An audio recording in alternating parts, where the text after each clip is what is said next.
Tonight on Sports Paws, women's soccer had a massive clash with the Siena Saints, with both teams going into it on 3-game win streaks. We'll see how that one went. The field hockey team took on the Providence Friars over the weekend to start Big East play. We also had one of our very own beat reporters sit down with the Ganesh twins in a special interview. All that and more right now on Sports Paws.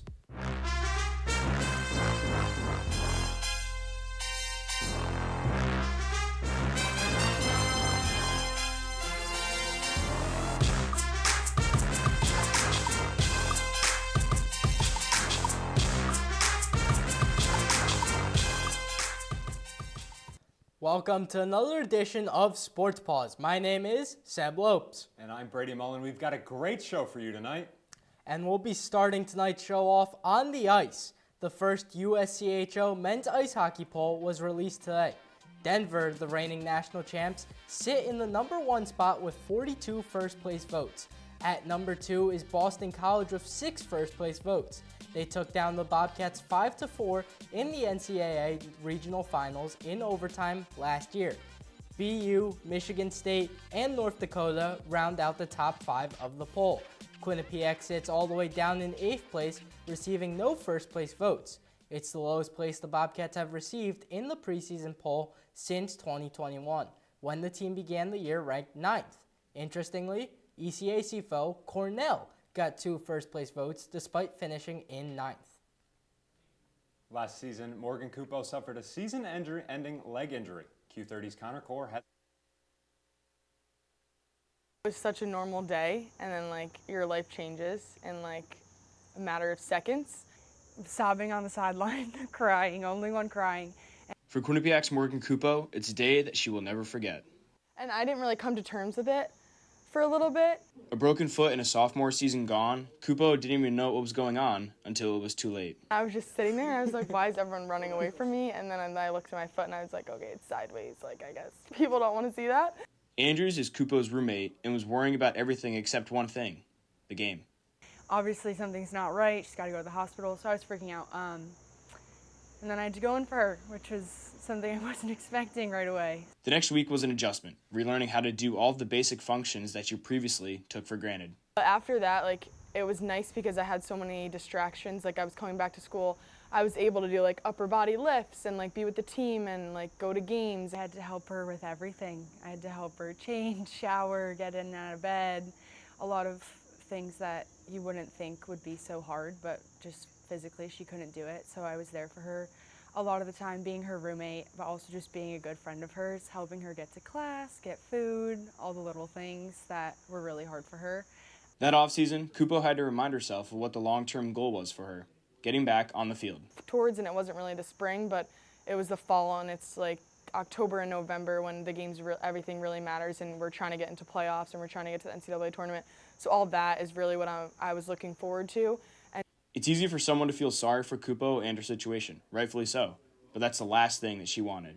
When I injured, it's everyone gets injured and all they talk about is oh, everyone feels so bad for me, what am I gonna do? And everyone babies you, and I think that was what I didn't want to happen, because everyone experiences things, whether it's an injury or when you're working through something mentally, and I think it was just getting through it yourself, but also with your friends, and just, not really talking about it, but just doing it. Coaches and players on the team say that she's the happiest person on the team, despite the injury. A little surprising, because I don't think I would have personally, if I was in that position, been able to be as happy as she was, but every day she was up and at it, happy to be with anyone on the team and included in anything that we were doing. Fast forward to the first day of September of this year, a moment that she would finally be able to take a breath.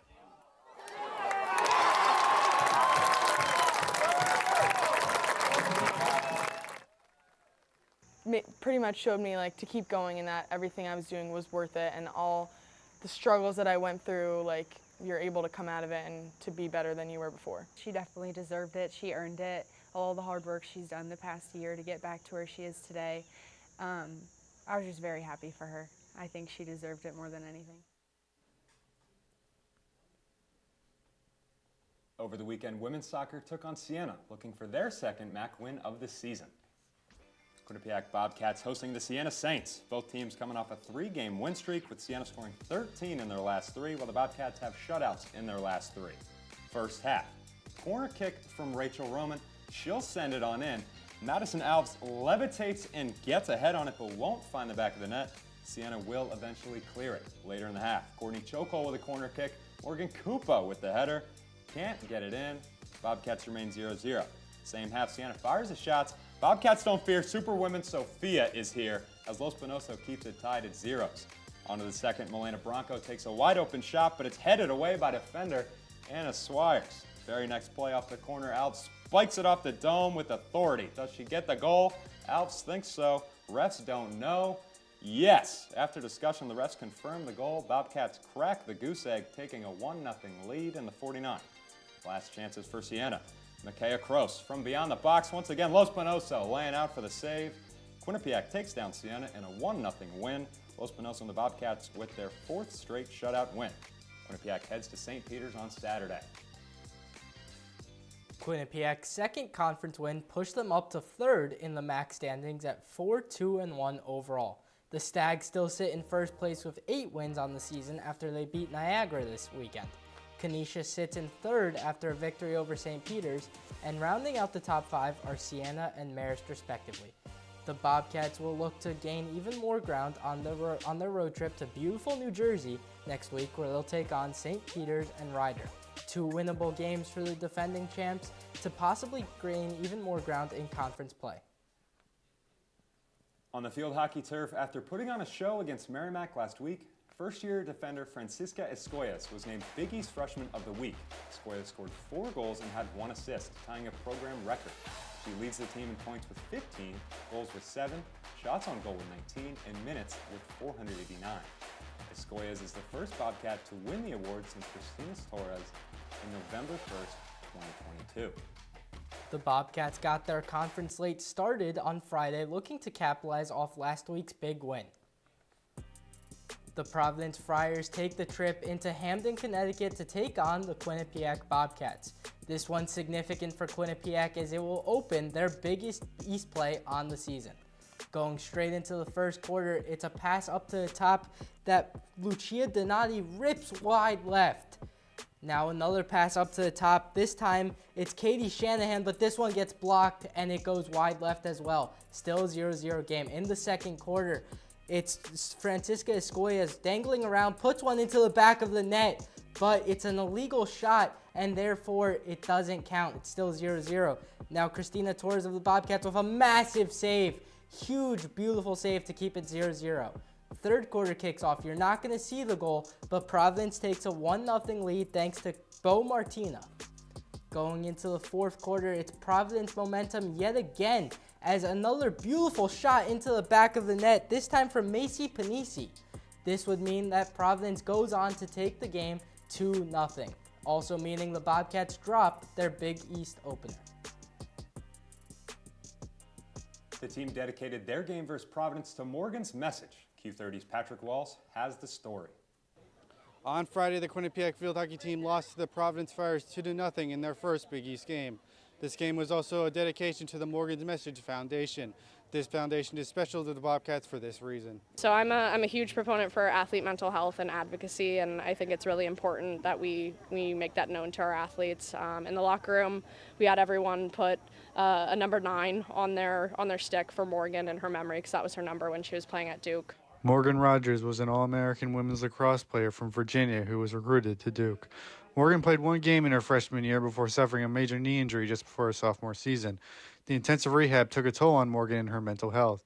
Morgan Rogers died from suicide in July 2019 at the age of 22. The Morgan's Message Foundation seeks to amplify stories, resources, and expertise to strengthen student-athlete mental health and eliminate the mental health stigma within high school and collegiate athlete communities.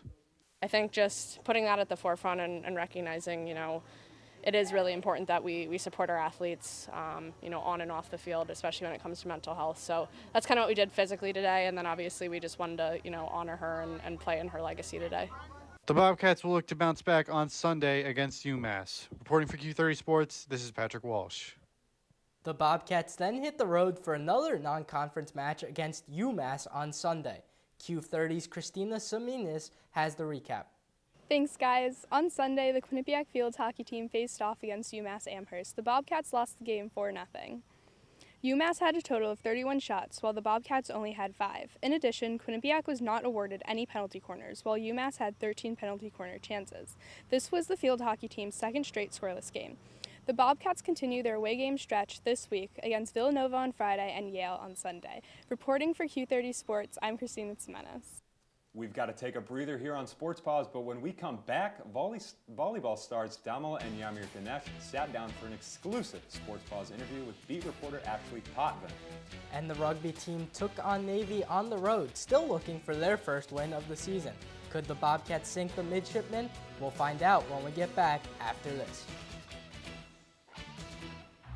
Everyone has a ritual, that small thing that keeps us focused.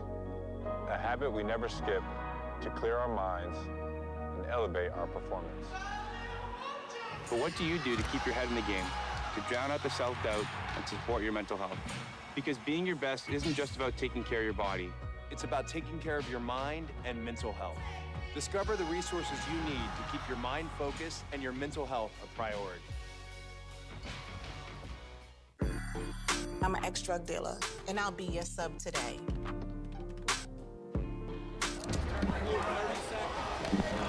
2 milligrams of fentanyl can be lethal. A lethal dose is in here. Who gets it, I won't know.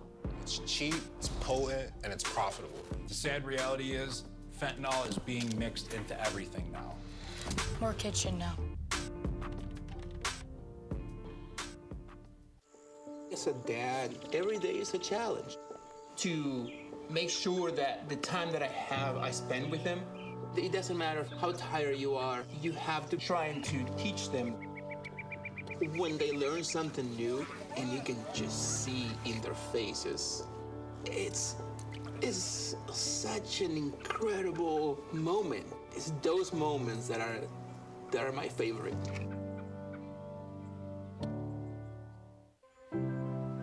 We are taught you don't talk about your problems with nobody because you could get in trouble. And I've been through a lot. Anxiety, depression, sexual assault. When I decided to get help, my life changed. In the mental health box, that was one of the big tools. Accepting help means that we are allowing somebody to bless our life. It's freeing. We got stronger together. Love your mind. Welcome back to Studio 125. Q30's Ashley Potvin sat down with volleyball stars Damala and Yamir Ganesh for an exclusive interview. Take a look. Yamir and Damala Ganesh came all the way from Bursa, Turkey to play collegiate volleyball. Both are currently in their 3rd season with Quinnipiac and thriving in their respective positions. Yamir is an outside hitter who tallied 256 kills on the 2023 season and is already at 99 kills for this season. Damala led the team to a conference championship victory in 2022 and was named Conference Setter of the Year in 2023. I had the opportunity to sit down with them and talk about how their volleyball journey started and where they are now. So I am here with Yamir and Damala Ganesh. How are you guys doing? We're good. We're How good. are you? I'm good. So my first question is, how did you get into volleyball and what age did you guys start playing? You want to start first? Okay. So I think we were at 6th grade, like middle school, when we first started playing volleyball. We got influence from our older cousin. She was playing also volleyball at that time, and we were watching professional volleyball games on TV, and we were really impressed by then. Yeah, and we got lucky actually, because our middle school opened a volleyball club that year. So okay, let's try. We go out there to try out. We make the team first tryout, which was perfect. And the middle school coach was also the head coach of a club team that was really successful at that time for our city. So he took us to the club as well. So we just started playing for school and the club at the same time, and we never switched clubs. Since we came, since we were in Turkey. So that's how we started ramping up. Yeah. So did you guys know you wanted to come to the States for volleyball, or did you just happy coincidence? Yeah, we did. Yeah, we knew. It's it's not a coincidence. We kind of got the idea when we were freshmen in high school. our dad Put that idea in our mind. into our head. Yeah, got a soul is like you can't have a great education at the same time you can play a great like a level professional of volleyball. Yeah, it's super hard. Like in Turkey, it will be for us like one of them we would have to choose, but in coming here, it was like, oh yeah, we don't have to choose because we want to continue doing both. It's like it was really influencing in our decision. Yeah. Now, was it always the plan for you two to come to the same university and play No, together? we never thought we would be in the same school until like Kyle contacted me first because he told me he didn't have a scholarship open for YG. I was like, oh, you know, I have a sister who plays really well. I mean, in all of my highlights video, all of my videos, she's in there. So then he found YG very impressive as well. I think the more he watched my videos, and he was like, oh, like I found a scholarship open. So we just started talking. And my mom always wanted us to be in the same school. And I think Quinnipiac was one of the, we had one or two options to be in the same school. Yeah, but we had 2 options. Yeah, but Kyle really wanted us, and he showed that, like she showed how much he cared about us. After we talked with Kyle a couple of times, we knew we wanted to come here for sure. How does it feel playing by each other's side, growing up after all these years? I think it would be more weird if we didn't have each other as a teammate. For because sure. like, yeah, since we started volleyball, yeah, we were teammates like from the get-go, and I think Yeah. like, it would be probably more weird if we didn't have each other in the same team. Yeah, it feels awesome because especially when I first came here, I was like, oh, like I know someone on the court that I know how to set. Yeah. Because as a freshman setter, it's so hard to come into a new team, and everyone's expecting different sets. But I knew what she wanted, so that was like my comfort zone. Yeah, we wouldn't think it would be a big deal if we weren't in the same school, but now that we spend time in here, especially our freshman year, like where we tried to adjust, we realized that like it was a big deal and really helped us like get warmed in here. Yeah, even in the games. Our connection is just like really strong, and we understand each other even without words.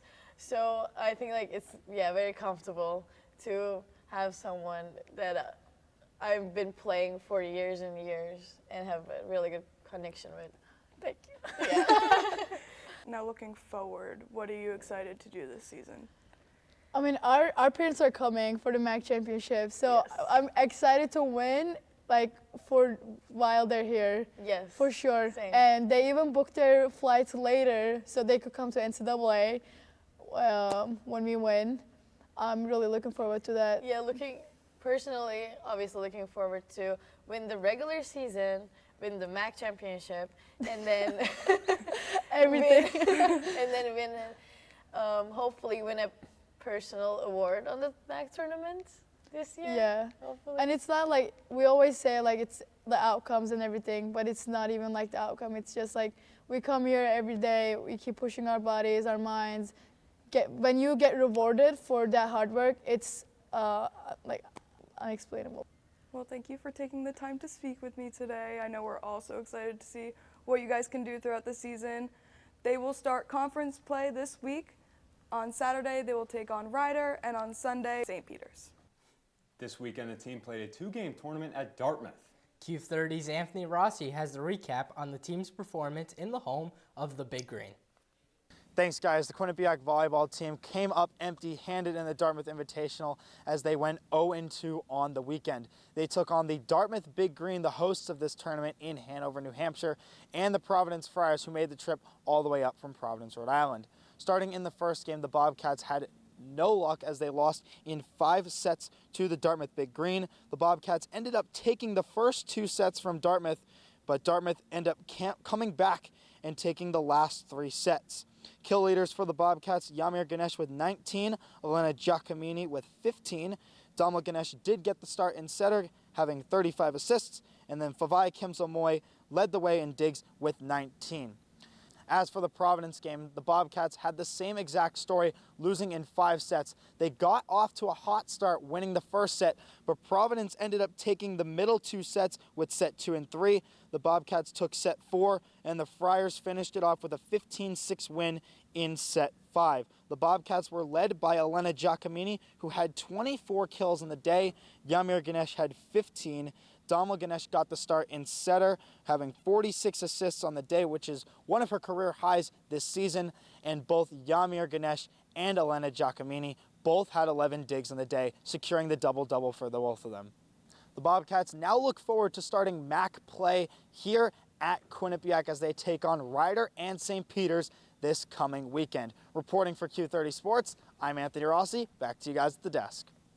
Now, Brady, the Quinnipiac rugby team was still looking for win number 1 after settling for ties in their first 2 matches of the season. Seb, let's see if the Bobcats know how to swim. Bobcats taking on the Midshipmen in Annapolis. The Bobcats looking for their first win of the season. All-time record between the two teams, 2-1. Bobcats lead. Straight into the first half, Layla Cox picks this one up on the wing. She could go all the way. She does. It's first try, first success, 7-0 Bobcats. 12th minute, Kat Story will get a pass on the wing, and she'll speed past a bunch of defenders, looking like the Flash into the try zone. Her first try of the day. Thank goodness I got her on my fantasy team. So. I mean, absolutely. Von Leniebernin would get the conversion, and the Bobcats would go up 14-0. Lily Morris picks this one up off a big scrum and barges her way into the try zone. It's another score for the Bobcats. And now Niebernin puts this one through the uprights for her 3rd conversion of the day. The Bobcats are winning this one 26-0 at the half, Brady. They're not going to let off the pedal, though. Seb, now in the second half, Cox gets a kick-out pass on the wing and speeds past a few defenders into the try zone. But just kidding, she will lose the ball and fumble. The try is no good. Tyree Kill? No. Jillian Mason. She's running down the wing like crazy, and no one can stop her. That's another conversion. Navy gets tacked on a late penalty kick, but that was all they get. Quinnipiac gets their first one of the year, winning 38-3, and stay unbeaten with 5 Bobcats recording tries. After beating Navy last week, Rugby looks to keep the momentum going versus Penn State on Sunday. QU Adam Shamim previews the match.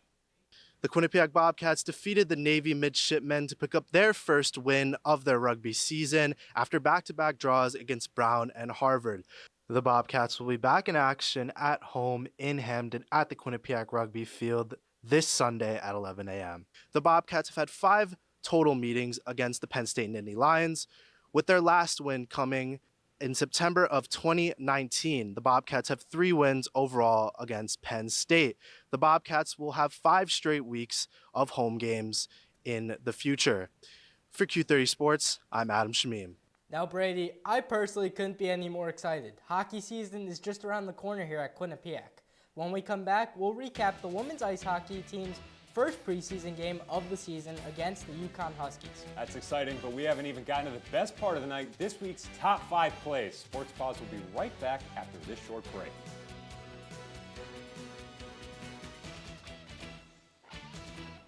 Come on. Yeah. Come on. Yeah. Yeah. Yeah.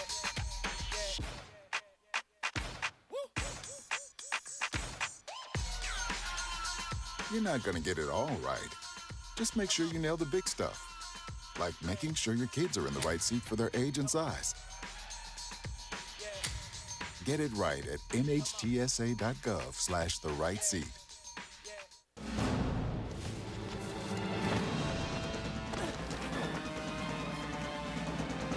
Even the mighty might not see it coming. It's prediabetes, and it captures 1 in 3 adults. But you can escape. Take the 1-minute prediabetes risk test to know where you stand and prevent or delay type 2 diabetes. Be your own hero on smartphones everywhere at doihaveprediabetes.org.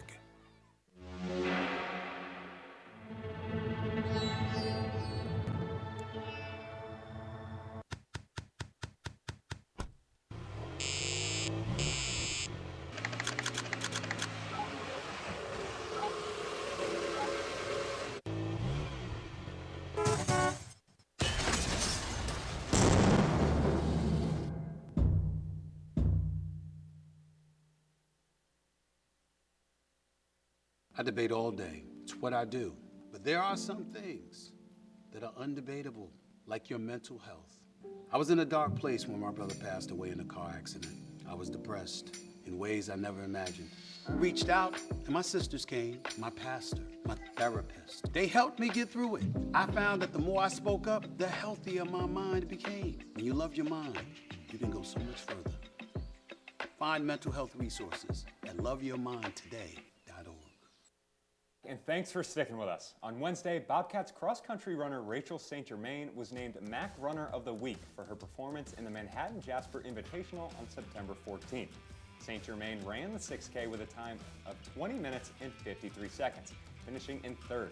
She helped the women's cross-country team to a second-place finish at the meet.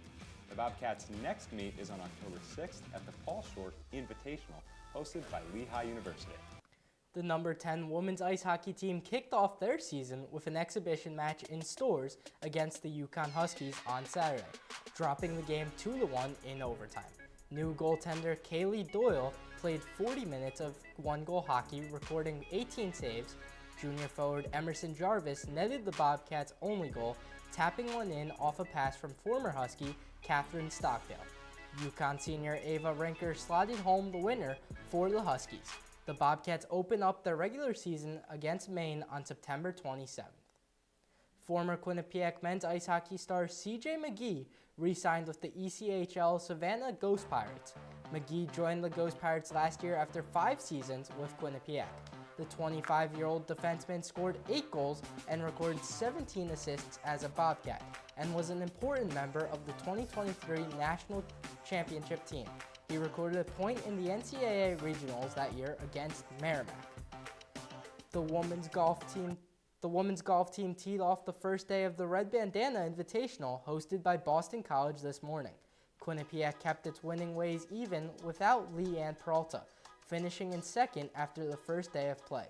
Golfers Sophia Fujita and Natalie Spiska both finished tied for 7th with their individual scores, both finishing +9 on the day. Fujita led the Bobcats with a -2 in the second round of the day. The Bobcats will tee off for day 2 tomorrow at 8:30 a.m. Now, Seb, it's time for our favorite part of the night. Take a guess. Is it top 5? Give me a 5 for top 5, Seb. Let's look at that first one. Number 5, Layla Cox coming in hot on the sideline, making defenders miss left and right. She gets past and hustles down the field for the try. We'll see more of that game later. The NHL started yesterday, but so did women's ice hockey. And there's Emerson Jarvis tipping one home. It's a beautiful executed tip right in front that goes 5-hole. The Bobcats would drop this one 2-1. Play number 3. How about more rugby? Julianne Mason takes the pass and books it downfield and scores with a Navy defender on her tail. Bobcats sink 38-3. Now off to the soccer pitch. I want you to watch this one as Sienna takes a shot from outside the 18, but that's Sofia Lospinoso looking like Superwoman. Number 1, same game. Put your glasses on for this one. Rachel Roman sends it in the corner, and Madison Alb heads it in with authority. Take another look. That just crosses the goal line by inches. That clutch play gave the Bobcats a 1-0 win. What a play, Seb. That's an incredible play, but Brady, what was your favorite play? The Los Bonoso save. I mean, I don't understand how a typical header is number 1 when Sofia Lospinoso, she needs a cape because she looked like Superwoman out there. Using your noggin. That's it for us here on Sports Paws. Make sure to follow Q30 Television and Q30 Sports on social media to stay up to date on all the station's content. Thank you to the producers and everyone working behind the scenes for making this show possible. For Seb Lopes, I'm Brady Mullen. Good night, Bobcats. Tonight on Sports Paws, women's soccer had a massive clash with the